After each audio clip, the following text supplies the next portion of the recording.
Hi guys, if your Miele Voucher is frozen, if it is showing you any kind of errors or if it is not responding at all, a hard reset is going to help restore the normal operation.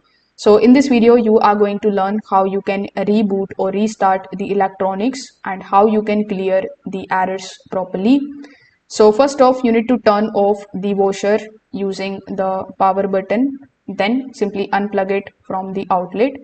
Leave it disconnected for at least 10 to 15 minutes. The Miele machines store residual charges, so a longer wait ensures a true electronic reset. Now, while the washer is unplugged, you can also press and hold the start and the stop button for about 10 to 20 seconds, and this is going to help drain the remaining internal charge. It also forces the system to fully clear the stored error states. Now you just have to plug the washer back in and turn it on. Do not select the cycle immediately and simply wait for the display to fully load. This allows the control module to reboot cleanly. Afterwards, you just have to simply select the short program like a rinse, or you can select the quick wash with no clothes inside.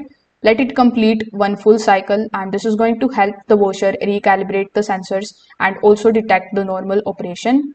So even after doing all of these steps, the issue still remains. It's likely a component level fault that needs the attention from the specialist. So that's how you can do it. Thank you.